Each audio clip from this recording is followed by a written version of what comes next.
Bonjour à tous, c'est Thomas. Cadeau bonus de cet été. J'avais envie quand même de vous réserver une vidéo action, réaction, engagement, féminité, beauté, enfin voilà un truc un peu un milkshake de tout ça et il se trouve que voilà j'avais ce rendez-vous prévu avec Henriette et donc je vous livre ce cadeau-là et cette rencontre aujourd'hui qui certainement voilà apparaîtra au mois d'août 2015. Donc bienvenue à toi Henriette que j'ai le plaisir d'accueillir sur le blog.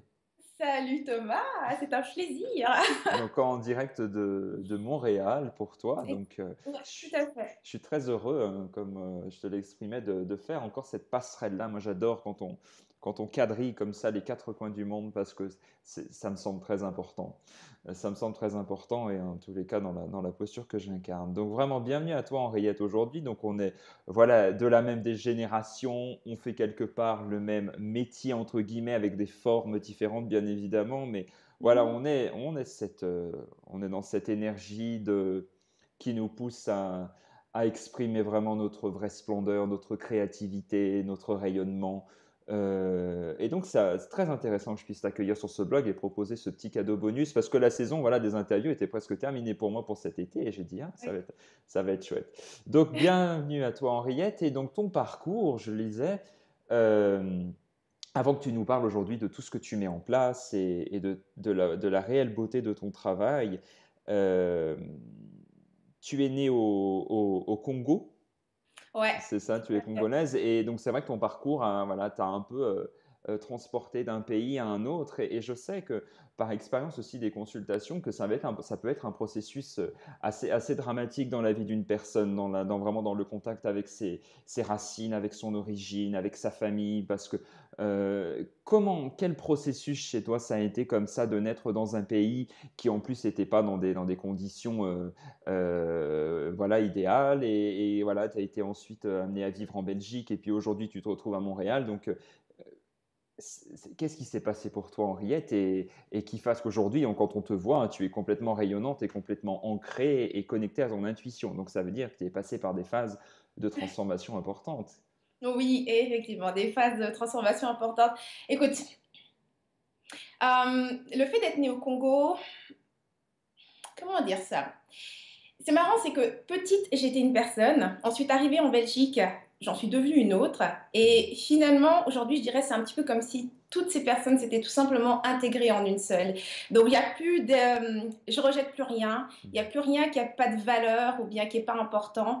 Euh, c'est sûr que c'est surtout des chocs culturels, ce sont des différences culturelles entre moi au Congo, si j'étais donc une petite Congolaise, tu sais, contrairement, on peut croire, la vie est vraiment très simple là-bas. Hein. C'est pas le chaos et la guerre partout. Donc, je Mhm. vivais dans une paix totale, très libre, grande famille. Donc, c'est vraiment différent un petit peu du modèle occidental où on est vraiment toujours très proches les uns des autres.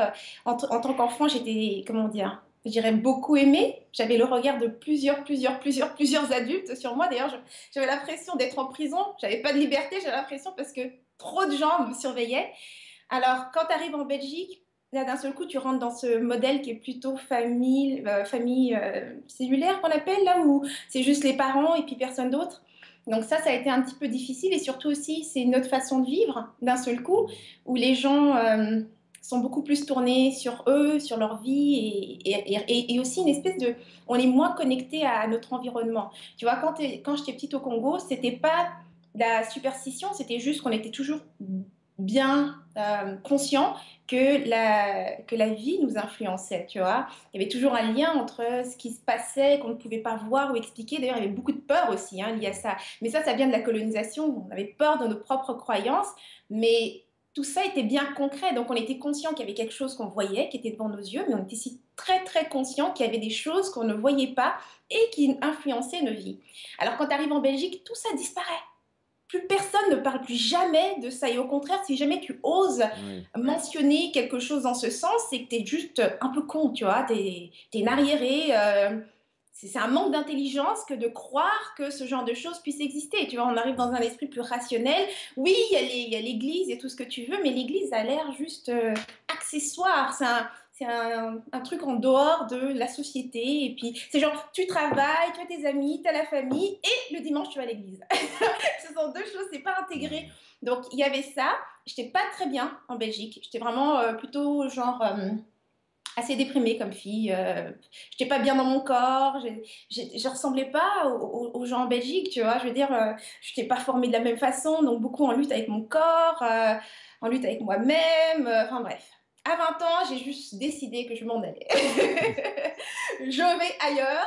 J'étais appelée, je sais pas, vers l'Amérique du Nord, mais je voulais pas Hmm. aller aux États-Unis. Puis alors finalement, ça a été le Canada parce que j'avais des amis qui allaient à l'école ici à Montréal et puis ils m'en avaient parlé. Alors je me suis dit, bon, j'y vais pour le Canada. Puis depuis que je suis arrivée au Canada, ça a été, les espaces, ce sentiment que je suis à ma place, je peux Hmm. respirer enfin, tu sais, c'est pas des couloirs et des bâtiments gris, c'est beaucoup de, tu vois le ciel partout, tu peux voir la ville, tu peux faire un 360 comme ça, à peu près n'importe où, tu vois, donc c'est de grands espaces ouverts. Donc je me suis sentie bien. Et par contre, il y avait toujours cette lutte, parce que là j'arrivais, puis c'est des Nord-Américains, c'est une autre culture Hmm. encore. Alors moi j'étais africaine, européenne, et là il y avait l'Amérique du Nord, ils avaient une autre façon de voir le monde. Hmm. Ils sont très, l'ambition est très, comment dire, tu sais, productivité, le travail, tout était un choc. Tu vois, je venais de la Belgique où c'était un régime socialiste. Ici, on n'avait rien à foutre. On t'engage pour un truc, on t'en fait faire 150. Enfin, c'était j'étais en lutte constante. Et puis finalement, moi, l'événement déclencheur qui m'a vraiment aidé à comme, intégrer les différentes parties Hmm.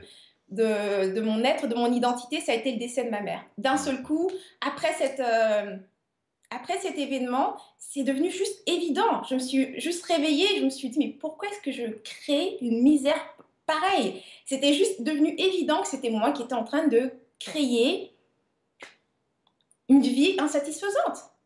Hmm. C'est devenu évident. Avant ça, je ne le voyais pas. Pour moi, c'était plusieurs circonstances. C'est parce que j'ai dû quitter le Congo, parce qu'il y a eu la guerre, sinon j'étais encore au Congo, j'aurais eu cette vie-là. Ensuite, non, c'est parce qu'en Belgique, j'étais pas comme tout le monde, Nanyana, c'est pour ça que j'étais pas heureuse. Puis, ça c'est parce que ma mère ne m'aimait pas autant que Nanyana, et c'est pour ça que j'étais pas bien. Donc, toutes des histoires que je me racontais et qui nourrissaient, qui faisaient de moi la Henriette que j'étais, d'un seul coup, tout ça s'évanouissait, et puis j'étais juste moi, entière, pleine, avec tout. C'est-à-dire qu'il n'y a rien que la vie ne m'ait pas donné. Mais absolument rien. J'avais une famille. À l'époque, j'estimais même que j'avais pas vraiment de famille parce que je ne ressemblais pas vraiment. J'étais seule au monde, tu vois. Et là, d'un seul coup, je me réveillais et puis j'avais une grande famille. Et puis tout le monde m'aimait. Et puis voilà, j'étais née dans une famille où j'avais tout. Et puis j'étais dans un pays où j'avais tout. Il n'y avait pas de guerre. J'avais accès à tout. Peu importe ce que je pouvais vouloir, ça m'était accessible. Je pouvais le voir. Hmm. Et puis voilà, c'est là que pour moi tout a changé. C'est que c'est aussi cette reconnexion à mon intuition. Parce que quand on n'accepte pas les différentes parties de soi, on se coupe de son intuition parce qu'on ne valide plus cette petite voix. Il y a toujours quelqu'un d'autre qui a raison, ou bien il y a toujours une raison qui justifie que tu vas pas écouter cette voix-là, tu vois. Donc Hmm. c'est un petit peu comme ça que je vivais avant. Et puis dès l'instant où je me suis éveillée, et moi je n'étais pas sur un chemin spirituel non plus, donc je ne savais pas exactement ce qui se passait, Thomas, tu vois. Exactement, ouais. Hmm. Je m'éveillais puis c'est tout. Hmm. Je m'éveillais puis c'était le drame parce que même si ça a l'air génial aujourd'hui, pour rien au monde je reviendrai en arrière. J'adore ma vie comme elle est, j'adore cette vision du monde que j'ai Hmm. aujourd'hui. Mais au moment où ça se produit, c'est un drame parce que faut laisser partir quelque chose auquel je suis habituée depuis toujours, une vision du monde, des croyances qui sont super importantes, qui font de moi une personne intelligente quand même. Je veux dire, la croyance en tout ce que dit la science, la politique et toute ma culture générale, tout ça, j'y tiens. C'est ce qui fait que je suis Henriette, tu vois. Hmm. Puis tout ça, il faut le laisser partir parce que finalement, quand tu t'éveilles, tu comprends que ça n'a aucun sens, toutes ces choses-là, tu vois. C'est juste un ramassis de trucs qu'on t'a pris, puis tu te les mis dans Hmm. la tête et puis ça définit ta réalité. Donc voilà, donc à ce moment-là, c'est vraiment un drame. Mais il a fallu que je me reconstruise en découvrant ce qui m'est arrivé, tout simplement. Donc beaucoup, beaucoup, beaucoup, beaucoup de lectures pour comprendre exactement c'est quoi que j'ai vécu et Hmm. pouvoir mettre des mots dessus. Et à partir du moment où j'ai pu le comprendre, j'ai pu aussi donc en parler. Ouais. Et c'est ce que je fais maintenant. Comme toi, je veux tout simplement transmettre cette possibilité-là aux autres. Que tu n'es Hmm. pas obligé de vivre quelque chose de misérable où tu es juste une victime, en fait. Tout semble être hors de ton contrôle. Mhm. Puis tu peux vraiment devenir un acteur, pas seulement de ta vie, mais de la vie. Ouais, ouais, ouais. Et ma question quand même pour revenir sur ta culture, est-ce qu'elle est quand même, est-ce qu'aujourd'hui, ta culture fait quand même, est un vrai plus, ou est-ce que tu la considères comme une carte, voilà, lambda de la vie, ou est-ce que quelque part c'est pas un socle et... Alors, niveau culture, oui, c'est un Ouais. plus. Maintenant, c'est difficile à expliquer. C'est un plus parce qu'elle m'apporte un regard sur le monde Mm, que d'autres n'ont pas, tout simplement. Étant donné que j'ai vécu, là en ce moment, si on regarde, je porte en moi trois cultures différentes. mm, Donc, c'est trois points de vue différents. Donc, je sais facilement comprendre et exprimer des choses d'une façon que peu pourraient le faire parce que j'ai ce regard-là. Donc, oui, c'est un plus. Mais par contre, je ne m'identifie pas particulièrement à une culture plus qu'une autre. Il y en a une qui est plus profondément ancrée parce que c'est le socle, c'est ma culture africaine. oui, c'est de Je suis celle-ci dont née je au voulais Congo, parler. Mm. exactement. Donc mes valeurs vont beaucoup venir de là. Par contre, en dehors de ça, je veux dire, dans mon expression et autres, c'est pas vraiment ça qui va dominer. Donc, je suis un mélange des trois. Et oui, ça apporte quelque chose d'unique, en fait. Ouais. Et pour aider de manière vraiment les personnes voilà, qui sont dans cette disposition-là de déracinement, et puis en plus, tu as été confronté à ta famille, voilà, aux parents voilà, tout ça, ça n'a pas été simple. Donc, à l'intérieur de soi, ces repères-là manquent véritablement, et c'est en effet que des fois, ça peut nous amener à être dans un vrai flou artistique dans la vie, tout simplement parce que les deux piliers fondateurs de notre existence, même si on cherche à un moment à s'en dissocier, notre repère et notre remère, eh bien, ça a été compliqué. On a été déracinés et en plus, voilà, il y a eu des changements X, Y. Est-ce que c'est pas un processus que tu as vécu de vraiment retrouver tes propres parents à l'intérieur de toi? Tu installes vraiment ton père en toi, ta mère en toi, et qui viennent aussi conforter justement cette petite fille intérieure en toi qui est créatrice, créative, et qui est vraiment enjouée dans la vie et qui transparaît aujourd'hui pleinement aux yeux des autres. Oui, et moi, sérieusement, je dirais que ce processus, donc vraiment de réinstaller mes parents en moi, c'est arrivé parce que les deux sont décédés. Ouais, bah Quand oui. mon père était vivant, j'avais une relation plutôt conflictuelle avec. Donc Hmm, forcément, j'étais constamment en opposition. Même chose avec ma mère, j'étais plutôt en opposition bien sûr. avec. Mais dès l'instant où ils sont décédés, ce qui se passe, c'est que d'un seul coup, il y a l'héritage. Ok. Et cet héritage, cette histoire et tout ce qu'ils ont essayé de nous transmettre, bien que j'étais en opposition, donc je le refusais, dès l'instant où ils décèdent, il y a un choix à faire. C'est est-ce que tu laisses tout ça disparaître ou est-ce que tu acceptes l'héritage? Et là, il y avait même plus la question de ne pas accepter l'héritage ne se posait pas en fait. Tu vois, alors que quand ils étaient de leur vivant, oui, je pouvais remettre en question cet héritage, cette transmission, parce que de toute façon, ils étaient là pour l'incarner à ma place. Exactement. Ouais. C'est pas bien grave.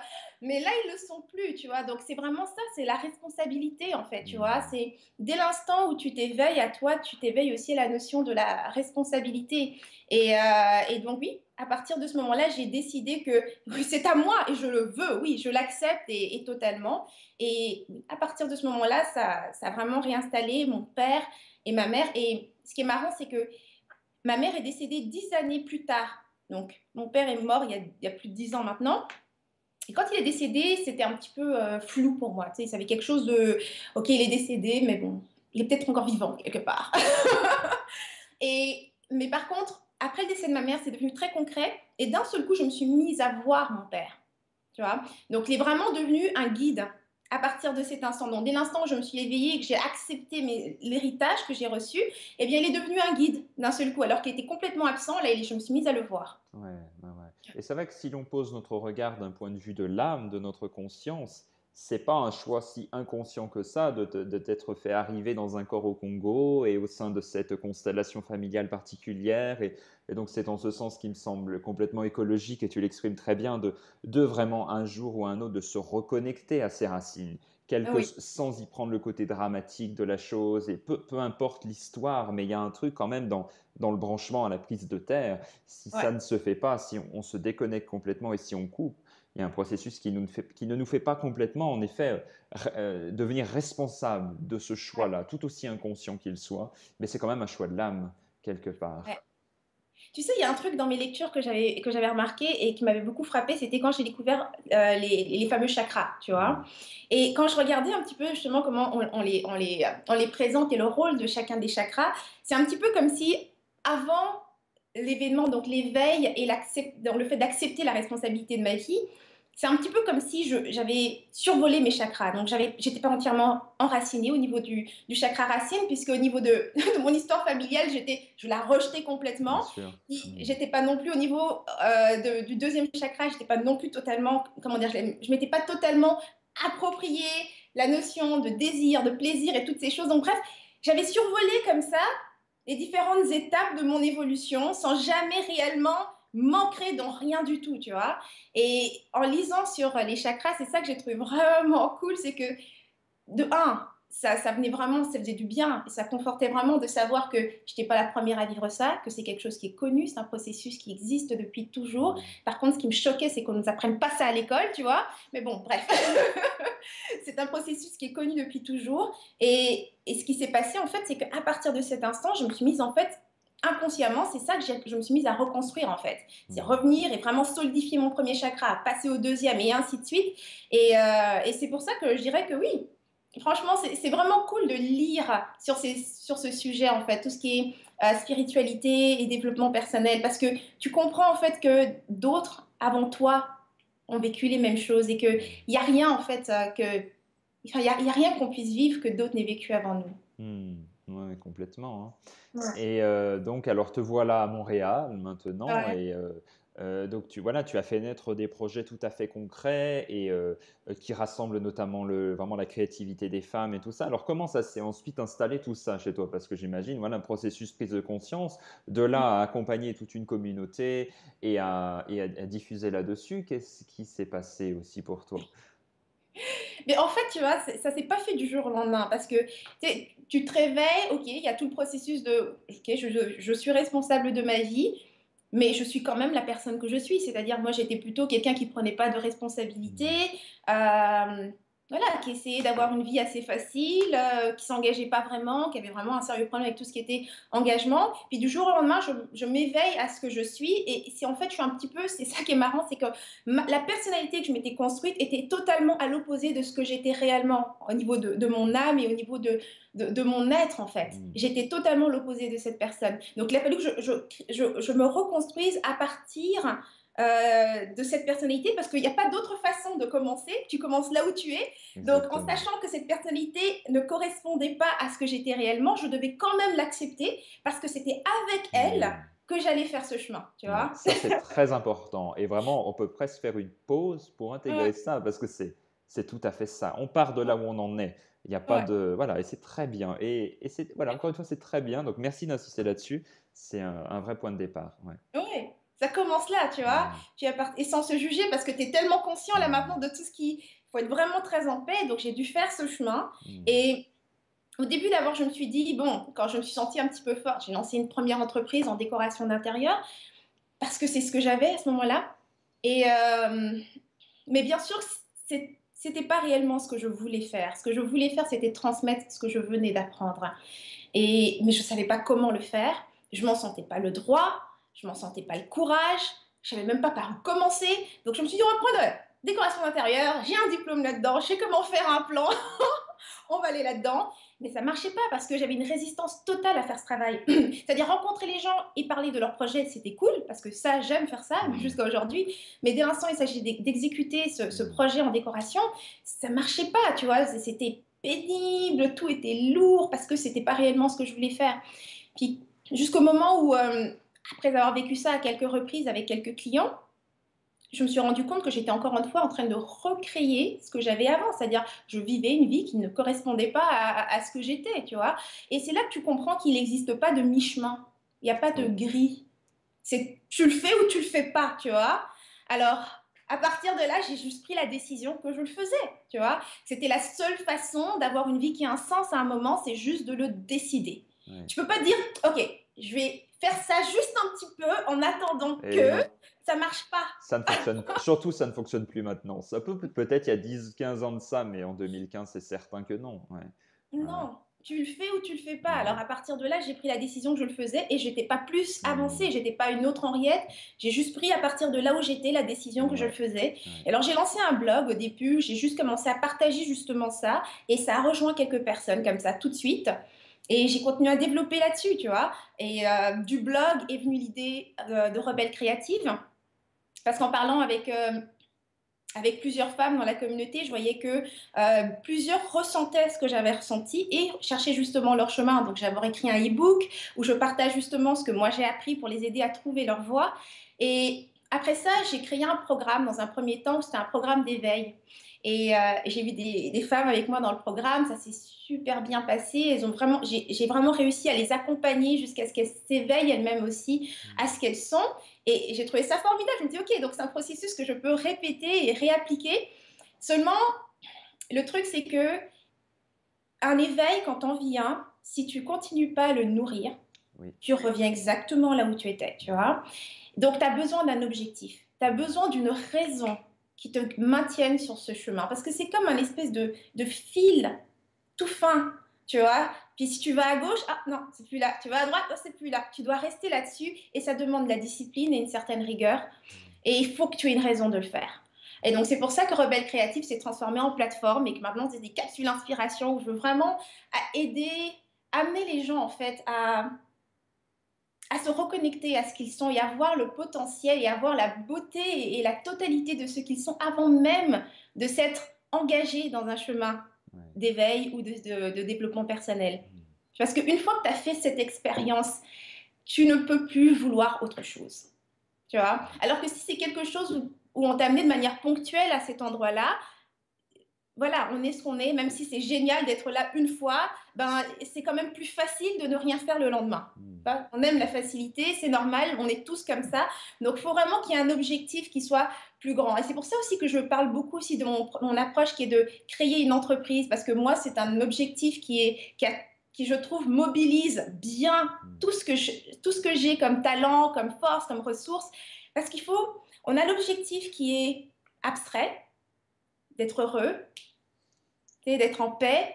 Et toutes ces choses-là, c'est super important. C'est ce qui nous garde justement connectés à notre âme. Je dirais c'est l'aspect plus élevé en nous. Mais on vit dans une réalité qui est totalement ancrée, matérielle et autres. Donc il faut un objectif qui soit aussi concret. Mais Mmh. vraiment concret, tu vois, et réel. Et je trouve que le fait de créer une entreprise, c'est super cool. Donc je Ouais, partage cet objectif avec les autres. ouais.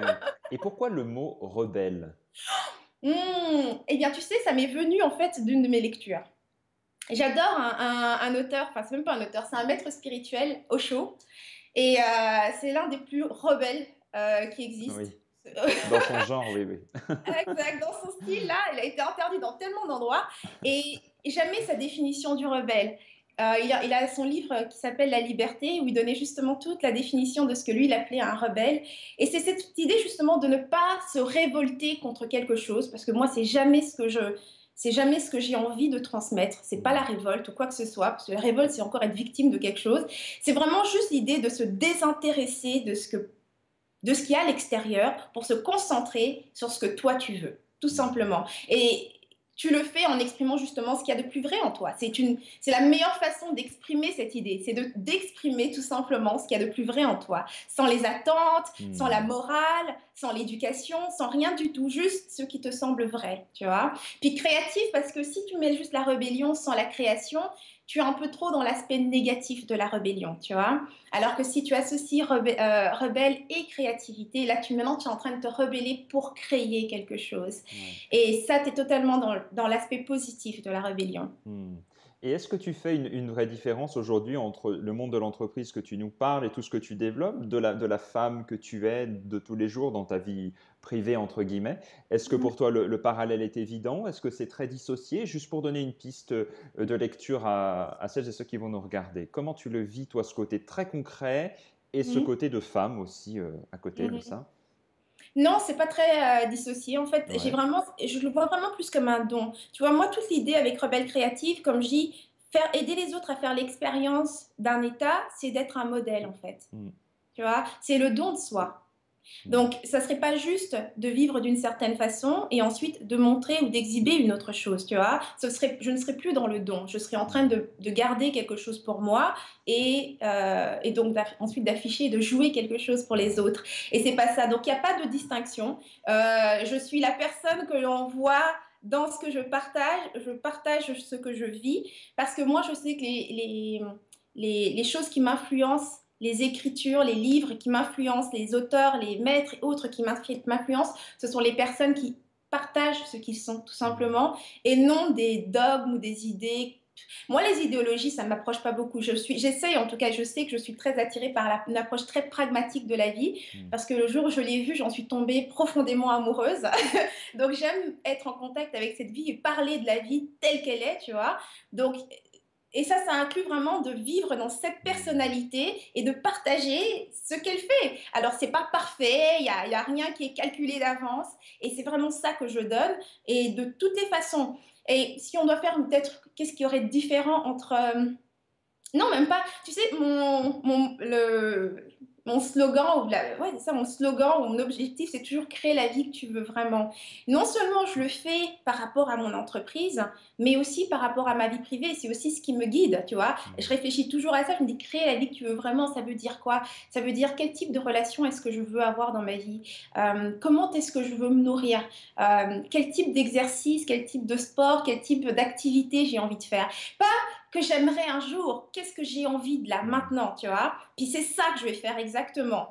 Et comme ça, je suis sûre que je suis en train de vivre exactement la vie de mes rêves. Tu sais, on me demande des fois, ouais, si tu avais le choix, si tu avais un souhait, quel serait ton truc, tu vois. Et ça me fait rire parce que moi, quand j'ai un souhait, c'est pas un souhait, c'est une intention, c'est ce que je vais faire, tu vois. La plupart du temps, quand j'ai un souhait, c'est quelque chose qui est déjà mis en route et je suis Mmh. sur le point de le faire ou je suis déjà en train de le faire.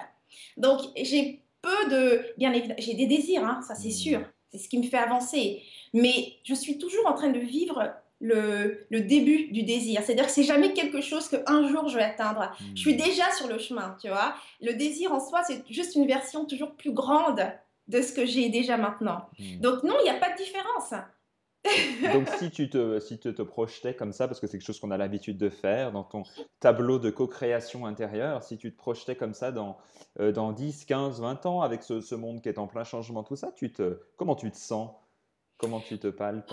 Alors moi, comment je me sens, je trouve ça déjà, je trouve ça super excitant parce que moi aussi, je l'ai ressenti. Il y a quelques années, j'étais incapable de mettre le doigt dessus, mais je le voyais autour de moi, tu sais. Je travaillais dans des entreprises et puis je regardais mes boss, mes managers, des trucs comme Mmh. ça, et puis ils avaient le même âge que moi. Et je me disais, ah, c'est comme ça que ça se crée alors en fait. Là, tranquillement, les gens sont en train de se placer, puis ils vont être le monde en fait, tu vois, Mmh. pour ceux qui sont plus jeunes. Puis c'est parce que moi, je me sais que je suis arrivée dans un monde qui était déjà construit avant même que je sois là, et tout semblait solide. Mais quand tu vois comment le système se fait, en fait, tu dis, ok, mais je peux soit être spectateur Ouais. ou je peux être un des acteurs, tu vois. Alors, ce qui est cool avec Internet aujourd'hui, c'est qu'il y a une part d'inconnu. Il y a quelque chose, on ne sait pas où ça va, parce que pendant longtemps, quand c'est sorti, on ne le prenait pas au sérieux, c'était pour Ouais. les enfants. Mmh. Et puis, tranquillement, ça se développe, et il y a encore beaucoup de gens qui le considèrent uniquement comme un outil de divertissement. Mais en réalité, Internet est en train de mettre les bases pour un monde nouveau, Mmh. différent. Le virtuel prend une place que les gens ne réalisent pas, en fait. C'est-à-dire déjà que beaucoup auront l'impression, ils vont dire, ouais, mais ce qui est virtuel n'est pas vraiment réel, mais en attendant, ton adresse, tu utilises presque jamais ton adresse. On t'envoie des factures, mais pour te contacter, on va utiliser Mmh. ton numéro de téléphone, qui est cellulaire, ou bien une ligne, peu importe. On va t'envoyer des mails, tu vois, juste pour te localiser aujourd'hui, c'est totalement virtuel, et c'est comme ça qu'on vit tous. Ouais. Donc, moi, comment je me vois là-dedans? Comme tu vois, j'ai décidé de créer une communauté, et mon objectif, quand j'amène des modèles avec cette communauté, c'est de créer un nouveau modèle de femme, parce que je trouve que ça manquait, tout simplement. Et les modèles qui sont proposés sont dépassés, tout simplement. Tu sais, on avait le choix entre la femme carriériste, la mère au foyer, ou bien la pute, ou j'en sais rien. Tu avais un certain type de modèle comme ça, et tu devais rentrer dans un de ces modèles-là. Puis aujourd'hui, on est des femmes différentes. Ça fait plusieurs années maintenant que les femmes sont dans le milieu du travail, mais c'est toujours pas représentatif quand tu regardes la télé, les pubs à la télé et tout ça. Ça cible pas spécialement celles qui Mmh. achètent. Alors c'est ça. Alors maintenant, ce que je veux, c'est vraiment juste amener ce modèle de femme, parce que je pense que avant n'importe quoi d'autre, c'est d'abord une question d'identité. Si Hmm. tu peux créer une identité et permettre aux autres d'avoir quelque chose auquel s'identifier, ils ont quelque chose vers quoi aller. Hmm. Tu vois. Ouais, ouais, ouais, super. Et alors, quelle est ton actualité, Henriette, de manière très concrète? Comment est-ce qu'on peut te retrouver aujourd'hui? Sous une forme individuelle, sous une forme de groupe? Est-ce que tu peux nous en dire un peu plus? Oui, alors c'est toujours sur mon site internet, hein, rebellecreative.com. Là-dessus, ben, il y a plein d'inspirations. Donc, c'est d'abord des capsules que je partage toutes les semaines où c'est vraiment pour aider à ouvrir l'état d'esprit, toujours Hmm. plus de liberté, plus d'indépendance. C'est beaucoup de coaching hyper concret. Je fais des programmes de formation, donc à différents moments, quand j'ouvre les inscriptions, il faut vraiment être inscrit parce qu'il faut faire partie de ma communauté pour avoir accès à ces programmes. Donc, quand j'ouvre des inscriptions, à ce moment-là, bah, toutes les personnes qui sont inscrites vont avoir les notifications par rapport à cela. Sinon, bien sûr, on peut me contacter tout le temps. Alors, il y a ma page Facebook qui est henriettendaka.com. Sur mon site internet, il y a une page contact. On peut m'envoyer des mails. Je réponds à tous les messages que je reçois. Et puis voilà. Écoute, tu es un sacré bout de bonne femme en tout cas. Je suis ravi de t'avoir rencontré. Je pense que tu donnes ouais, ce vrai concret que voilà, le monde est en train d'avancer. Il avance tout seul dans tous les cas et que si on est dans cette action et dans ce mouvement-là, il y a beaucoup plus de, voilà, de splendeur et de joie qui émanent de nous. Et alors évidemment, c'est pas un processus facile tous les jours, hein, tu le sais comme moi. Mais c'est vrai que quand on est dans l'action, on ne se laisse plus dépasser par la vie. Et c'est vraiment un processus de co-création, main dans la main avec l'univers et qui nous amène à rencontrer des personnes magnifiques. Et, et voilà, donc je te remercie pour la vraie qualité de cet échange, Henriette.